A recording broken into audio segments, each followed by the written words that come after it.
Welcome to Hollins' first virtual reunion.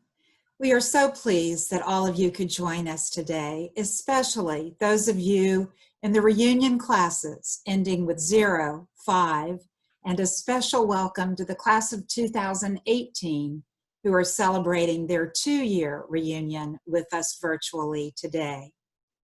We are so sorry that we cannot be together in person on campus, but hope that you are safe and healthy during this pandemic and look forward to coming together for your reunion in 2021 when you will be celebrating with the classes ending in the digits 1 and 6.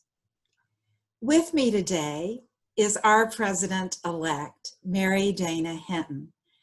I just could not be more excited and am so eager for you to have the chance this afternoon to get to know her.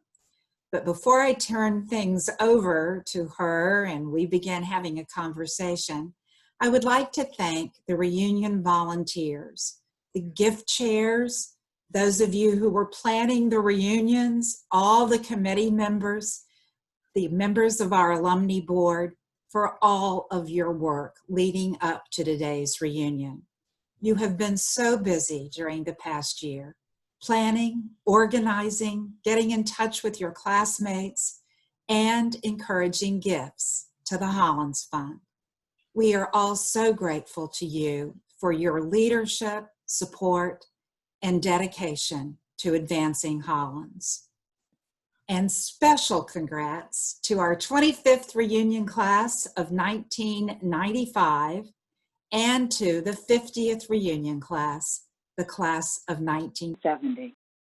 You have a special bond to the graduating class this year, the class of 2020, because you, like they, missed some of the last days of your senior year on campus.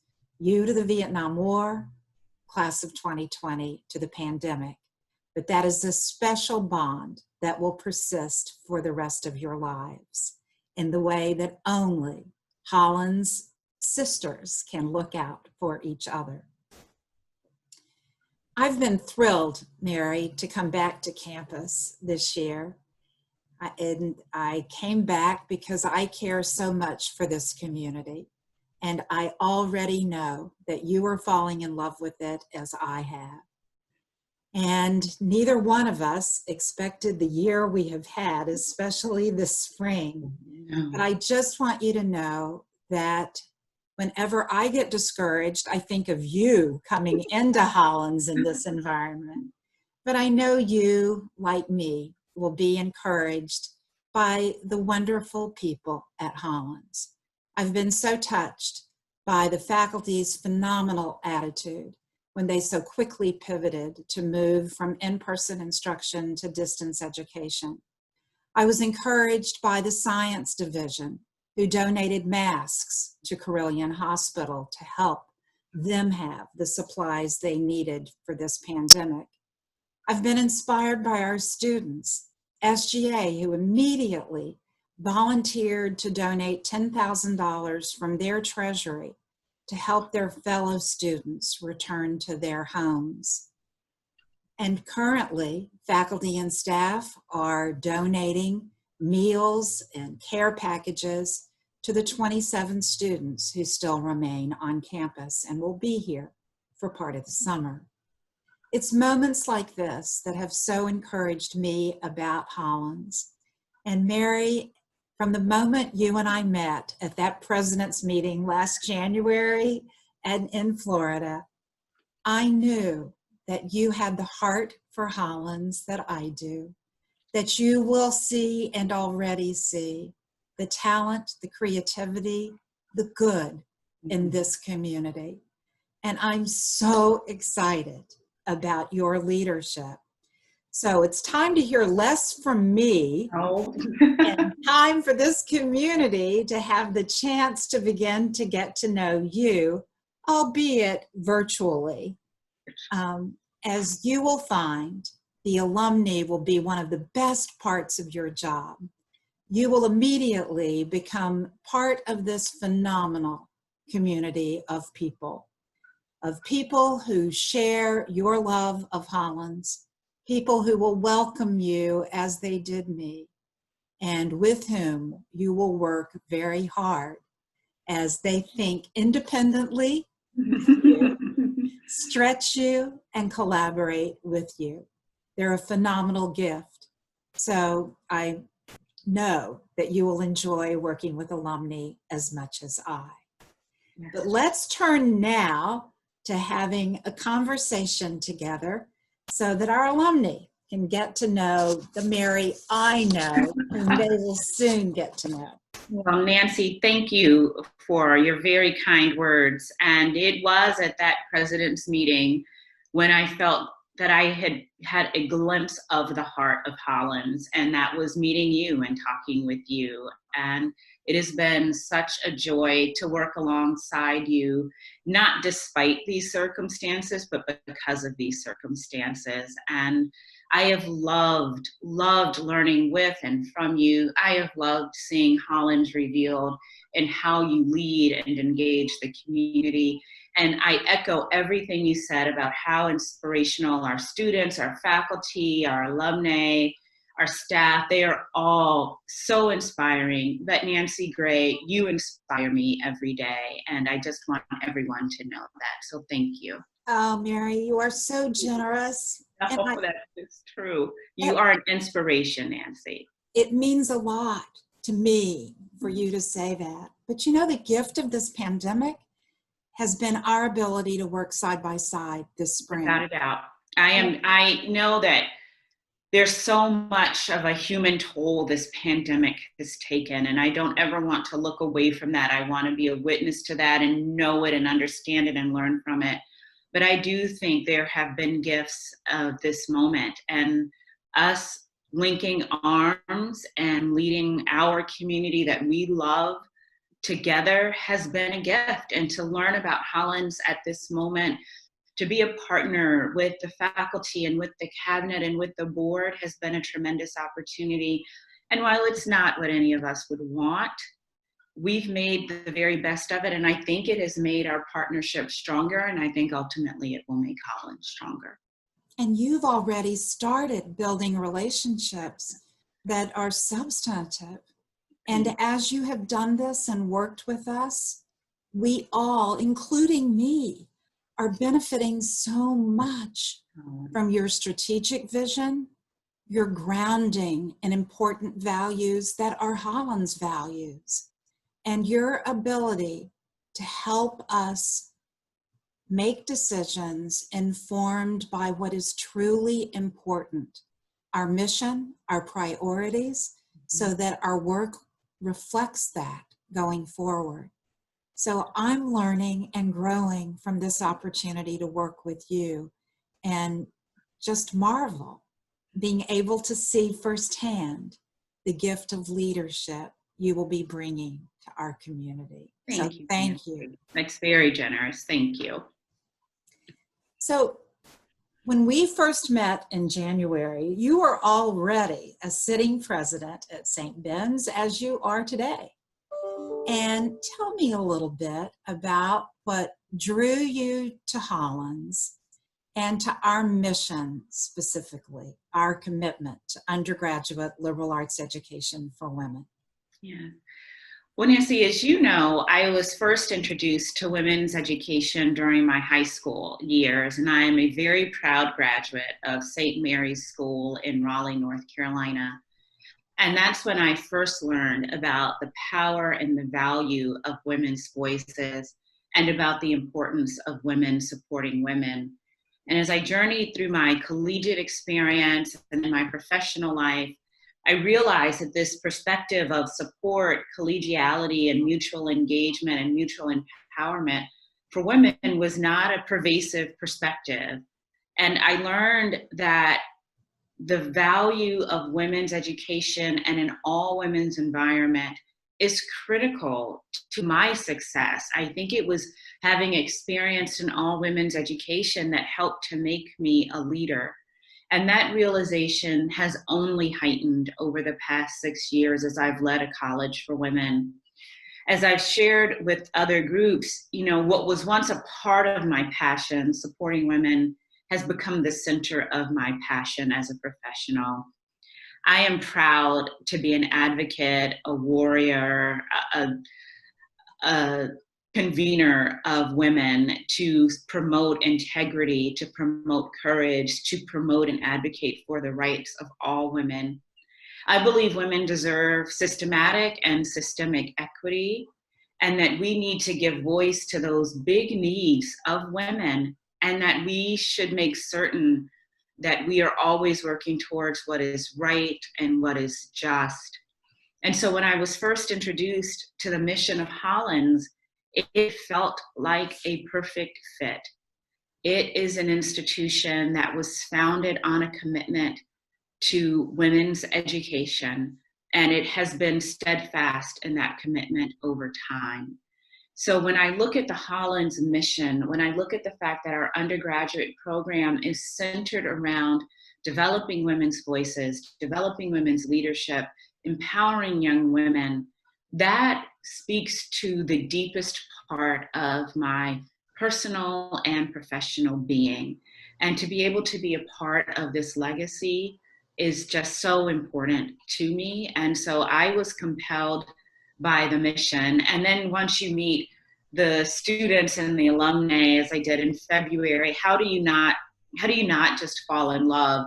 So one of my new favorite phrases is, I found my heart at Hollins, and I am delighted to say that I found my heart at Hollins, and I am so excited to continue the work of educating young women.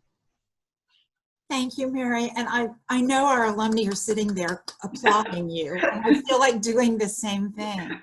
Thank you, Nancy. And as you were speaking, images of you came to mind when you were on campus to be introduced to the campus community in February, when we could still be here in person, not virtually.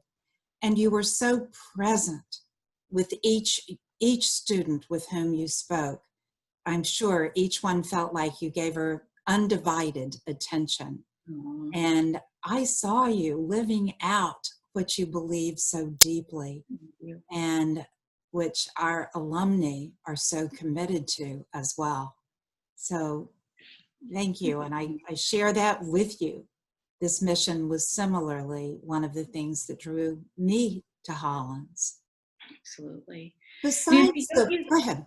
No, I was just going to say, don't you think that's one of the great joys of an undergraduate all-women's experience, is you do get to see the hearts and the imagination and the spirit of every young woman you serve. And I think that being present to, for, and with the young women we serve at the undergraduate level is what we need at this moment more than ever. I feel so strongly that is a distinct advantage of women's institutions, is that we recognize the need to see and be seen, and we're able to provide that opportunity and attention. And I saw you do the same thing, and I see you do it with our leadership team. And I think that ability to be present matters for all of our stakeholders. I do too. And especially in this moment right now in which we find ourselves, it's more important than ever. Yeah. So again, thank you, Mary. Thank you, Nancy. As you reflect on the search process, which now seems like, I'm sure it was ages and ages ago, besides the women's mission, what else captured your heart and imagination as you learned more about Hollins, as you got to know the trustees and student and faculty leaders on the committee? Yeah. So this is related to the women's mission in many ways, but without a doubt, what captured my imagination were the amazing women that I met during the search process. First, my mind was captivated. So you read a mission, you visit a website, you read a presidential profile, and certainly you have to engage your mind. But then the women captured my heart, and the fact that I could very easily see myself, and I am now, in love with Hollins University. When you're a college president, you have to love what you do. that is your number one, I think, priority, is loving being in relationship with the thousands of people with whom you are journeying. And to have met the women on the search committee, to meet the board of trustees, to meet the students, that captured my imagination. And what I realized was that at Hollins, you don't have to choose between being engaged in the mind and engaged in the heart. And I love that. I love the fact that the women of Hollins that I have met are fiercely intelligent. They are unapologetically ambitious and incredibly generous hearts and spirits. And I find this to be true for Hollins alumni and for Hollins students. And to me, that's what captured my imagination, that we could create a space for the young women in our undergraduate program where they never have to choose between living the life of the mind and living the life of the heart. And I am so excited to be a part of that. And for the 12,000 alumni who model that every day, I am so excited to get to know them and to be in community with them. Well said. You remind me of my own reaction when I first came to Hollins. Much like you, I met these women on the search committee and thought, I'd love to work with these people. That's exactly right. And it is the heart and the mind and the soul. That's right. As all, it really is. Each of those are a piece of us, and Hollins honors that whole person, the heart, the mind, the spirit, and helps us bring those pieces of ourselves together with confidence. That's exactly right. And I know this word gets overused, but the word that really serves is holistic. Hollins University offers an holistic experience.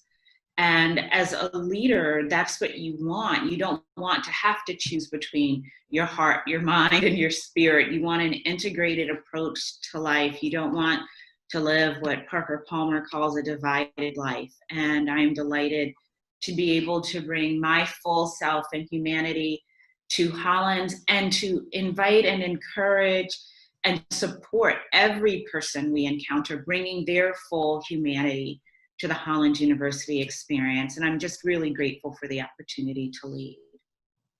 Thank you. And I just discovered something else about you. I love Parker Palmer too. Really? Nancy, we may have been separated at birth. I'm not sure. The alums don't know all of the ways our paths are aligned, but just trust me when I say I am delighted in getting to know you, because we are very, very, very similar in our outlook and our approach, and the fact that we both delight in Parker Palmer speaks volumes about who we are. We just keep discovering things about each other. Yeah. You really will be here, not virtually, but in person. You and I both have been working together with others on campus so hard in preparation for safely opening the campus for in-person instruction and residential campus life. As you envision the fall, what excites you the most about finally being at Hollins and in person?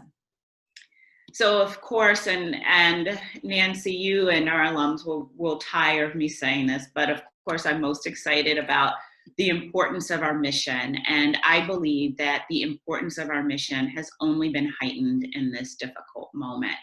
So I think going out into the world and proclaiming the value of Hollins and our mission and what we do and who we are, that really excites me as I look towards the fall. One thing that you've crafted through your leadership and through all of my presidential predecessors at Hollins is you've created an environment where the potential of Hollins feels unlimited. I am so excited to continue to build the university so that we remain a leader. I look forward to partnering with faculty, staff, administrators, and students to ensure we're a leader among liberal arts institutions, to ensure we're a leader among women's colleges and universities, to ensure we're a leader in the space of graduate education. That work remains for us to do. So while the pandemic has captured the majority of our attention, there's still work we have to do because the pandemic will pass. And when it does, we want to make certain that Hollins is thriving, is poised to have a long, sustainable, bright future. So we still have to do all of that work as we approach the fall. And I'm really excited about doing that work, about proclaiming our mission to the world, which is a key part of leadership, and about developing those relationships with faculty, staff, and administrators so that I can continue to deepen my understanding of Hollins, who we are, and who we aspire to be. Mary, one of the things I've most appreciated about your leadership already is your bold, clear-headed, ambitious commitment to elevating Hollins to be all this institution can be. And even as we work through issues with the pandemic, you are so clear about the creative potential and unleashing the potential with confidence and appropriate boldness, which will serve our community well. And I know we'll all be eager to follow, including me. As you think about that work, you've already mentioned the importance of living into the mission and claiming that space as belonging to Hollins, and the importance of continuing to get to know Hollins people and learning this community and our history. But have you identified a few priorities that you think will be important during the early years of your presidency? Absolutely, Nancy. You know, of course, the most important thing a new president can do during the first year is learn the culture of the institution they are joining. And that process has already begun. And you do that by being present and getting to know all of the stakeholders and constituents of Hollins. So as part of that, I've developed a transition vision, and I thank you, Nancy, for your help as we were working through the process of developing that. But I wanted everyone in the community to know that as we look forward, the vision is to be able to craft a shared aspirational vision and plan for the future of Hollins, so that all of us can be appropriately, confidently bold as we go out and build our institution. And we build that on the shoulders of many women, including you, Nancy. So I think it's important for alums to understand that this is not about a president, it's about a legacy, it's about a future, it's about an arc of leadership. And we do that together. So I just think it's important to say that this is work that's collaborative. But here are the things that I'm really focused on for that first year. So as I'm listening and learning, we need to certainly make sure we're creating an environment of innovation and that we have an active culture where we explore new ideas and think about and work towards being the institution we want to be in the future. So much of my first year, I anticipate, will be focused on identifying the programs we should be developing to ensure we are innovative, that we are attractive to our current and prospective students at both the undergraduate and graduate level. We need to really think about what investments in the institution we should plan to make. How do we best support our very talented faculty? What do they need going forward? We need to make certain that we are raising the annual fund, endowment, and other dollars that give us the foundation needed for a bright future. I certainly anticipate working on diversity, equity, and inclusion. I want to ensure that we are serving all of our students with excellence and distinction. I want to ensure that a young woman's demographics don't determine her future. I think that's critically important.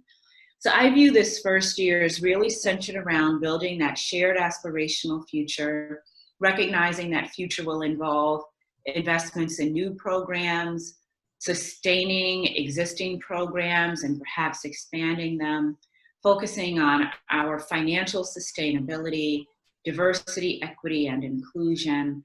Those are some of the key elements I anticipate we will work on in this first year.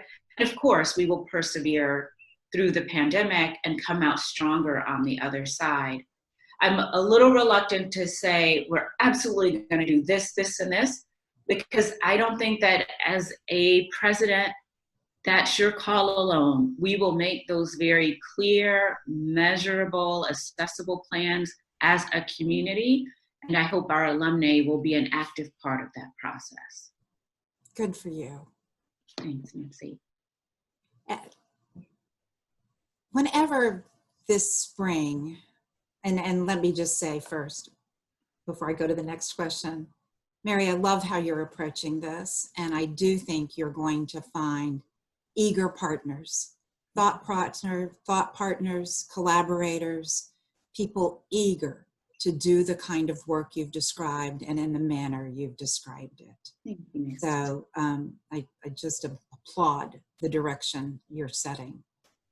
Thank you. You've mentioned the pandemic. And I know when I returned in this interim role this year, I never in 1,000 years imagined we'd be dealing with a pandemic, or that we'd be asking our faculty to move to distance education in the matter of a few days or a couple of weeks.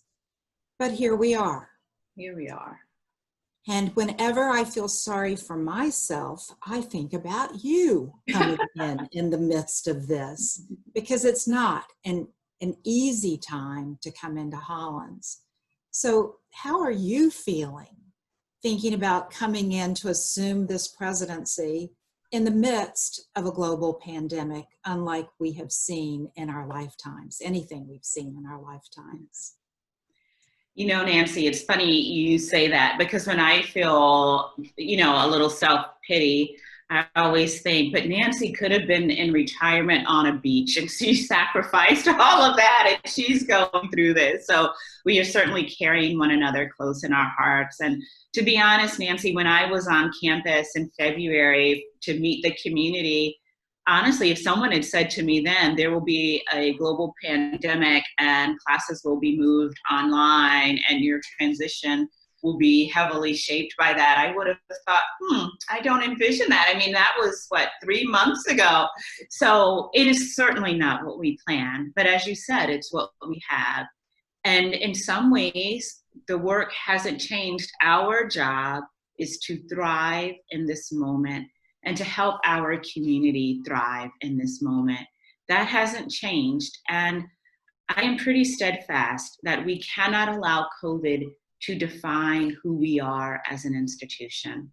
So this is our moment to step back during this pandemic and define what matters most to Hollins, and to create opportunities and structures to thrive.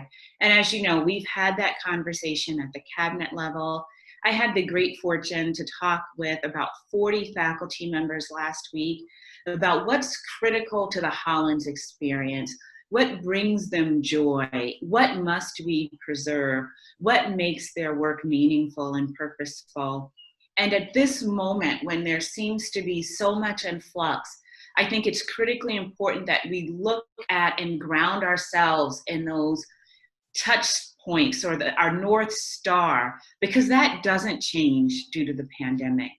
What changes is how do we make certain students experience the unique environment of Hollins? How do we make certain that our faculty and staff still feel joy and have meaning and purpose in their work? So this is a moment to go back and ask those questions. And I'm grateful for the opportunity to do that. And the answers are so inspiring and heartening. So it's not what any of us would have wanted, but I don't think we operate now out of a sense of fear or scarcity. I think at this moment, we have to be even more creative, even more forward-looking, even more determined. This moment will demand more of, and will demand more from each of us. And I think we know that, and I think we're up to the challenge. So we will stand up and proclaim the value of who we are and what we do, and we will invest in our future. And I firmly believe we are uniquely poised to emerge stronger and better. And that's not only what I want for us, but it's how I hope we will collectively lead and walk into the future. We will emerge stronger and better from this moment. Mary, with your leadership, there's no question in my mind but that, like those who came before us, we will survive this pandemic. Hollins will survive. That's right. And under your leadership, Hollins will thrive. Thank you, Nancy. I always say it's our leadership, Nancy, our leadership. We are poised for just amazing things at Hollins University. And I think the more people who want to stand alongside me and we lead together, the better off we will be. I often say to students that the central task of a leader is that willingness to be in relationship with all of the people they serve. And we are in relationship with our entire Hollins community right now, Nancy. And I think that's what makes us leaders. And I think it's what invites other people to lead alongside us. So no matter someone's role in our community, no matter what an alum's job or title is, if she wants to stand alongside us and help lead us into a bright future, I think we welcome her leadership. And again, we lock arms and we journey together into the future. And indeed, to all of our alums who are listening today, indeed, let's all lock arms with President Hinton as we march toward a very bright future for Hollins. Any final words, Mary, as we wrap up? Thank you, Nancy, for this opportunity. And alumni, I just want you to know that I am so excited to be the next president of Hollins University. It is an honor to inherit the legacy of President Nancy Gray. Over the course of Hollins' 178-year history, Hollins has been a leader in the education of women and the development of women's voices. I believe we are together today because we believe that the world needs the women we serve at Hollins, women of consequence, women of passion and determination, women of influence. Our work to provide a residential liberal arts education for women and outstanding graduate programs for women and men is more important now than ever. It is at this moment that Hollins can define its future and not be defined or constrained by those around us. It is at this moment that we determine our pathway to a vibrant future, and we begin that journey arm in arm. It is at this moment that all of us continue to find our heart at Hollins and that we choose to share our heart with the world. It is at this moment that we choose transformation over transaction, hope over hurt, future over fear. And it is at this moment that we journey forth, sisters, leaders, and friends, as we lift our eyes and see all that is before us, and with gratitude to our past, we move forward. Thank you, Nancy, for this opportunity to talk with you and to talk with our alumni. What a privilege it is to spend time with you. Thank you, Mary, so very much. I look forward to what's ahead. And to all of our alumni who are reuniting today, you're in for a treat when you meet President Hinton in person. Enjoy your reunion. Thank you for being with us today.